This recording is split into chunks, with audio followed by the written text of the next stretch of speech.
పర్వత శిఖరాల్లో ఒక పర్వతం ఉంది. ఆ పర్వతం దగ్గరికి నువ్వు వస్తేనే, అక్కడ ఆరాధిస్తేనే, అక్కడ నేను నీకు వనరులు దాచిపెట్టానయ్యా, యెహోవా ఈరేగా బయలుపరుచుకుంటాను అంటున్నాడు. దేవుడు తనతో చెప్పిన చోటికి right place is most important if you have to experience the provision, the breakthrough, the deliverance of Jehovah Jireh experience. యెహోవా ఈరే అనుభవంలోకి రావాలంటే రైట్ ప్లేస్ చాలా ప్రాముఖ్యం అండి. జాగ్రత్త వినండి. నేను చూపించే ప్రాంతానికి వెళ్ళు. మనం ఏం చేస్తామంటే పొట్టేలు ఎక్కడ ఉంది, పొట్టేలు ఎక్కడ ఉందని వెతుకుంటూ వెళ్తాం. ప్రభు అంటాడు పొట్టేలు వెతకాల్సిన అవసరం లే. You search for you be focused on the right place.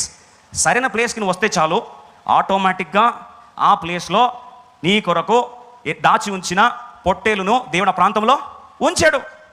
Place is very critical. ఒక ఏం చేస్తాం, మొక్కి వస్తామన్నాడు కదా, ఆరాధించి వస్తామన్నాడు కదా, మరి ఆరాధన ఇంట్లో కూర్చొని టెంట్లో కూర్చొని ఆరాధిస్తే తప్ప? మీరు చెప్పండి. నేను చూపించే ప్లేస్కి రా. కుమారుడు సరైన బలి అర్పణ కాదా? కింద నిప్పు కొరకు కర్రలు సరైనవేనా?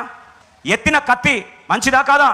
కానీ స్థలము రాంగ్ ప్లేస్ అయితే రైట్ సన్ ఉండొచ్చు, రైట్ వుడ్ ఉండొచ్చు, రైట్ నైఫ్ ఉండొచ్చు, కానీ ప్లేస్ రాంగ్ అయితే నువ్వు పొట్టేలుని చూడలేవు. ఈరోజు చాలామంది ఏ మందిరం అంతే ఆ మందిరం అండి, ఎక్కడ పోతే అక్కడ ఏముందండి, ఇంటి పక్కనే కదా, గల్లీ పక్కనే ఉంది, ఆరాధించడానికి ఎక్కడ పడితే అక్కడ పోవచ్చండి, ఏం కాదండి అంటే, if you not planted in right place, don't expect Jehovah Jaira provision. నిజమైన దేవుని అభిషేకించబడిన ప్రాంతంలో నువ్వు నాటబడకపోతే నీ జీవితంలో అభివృద్ధి అనేది ఆశించడం కూడా తప్పే.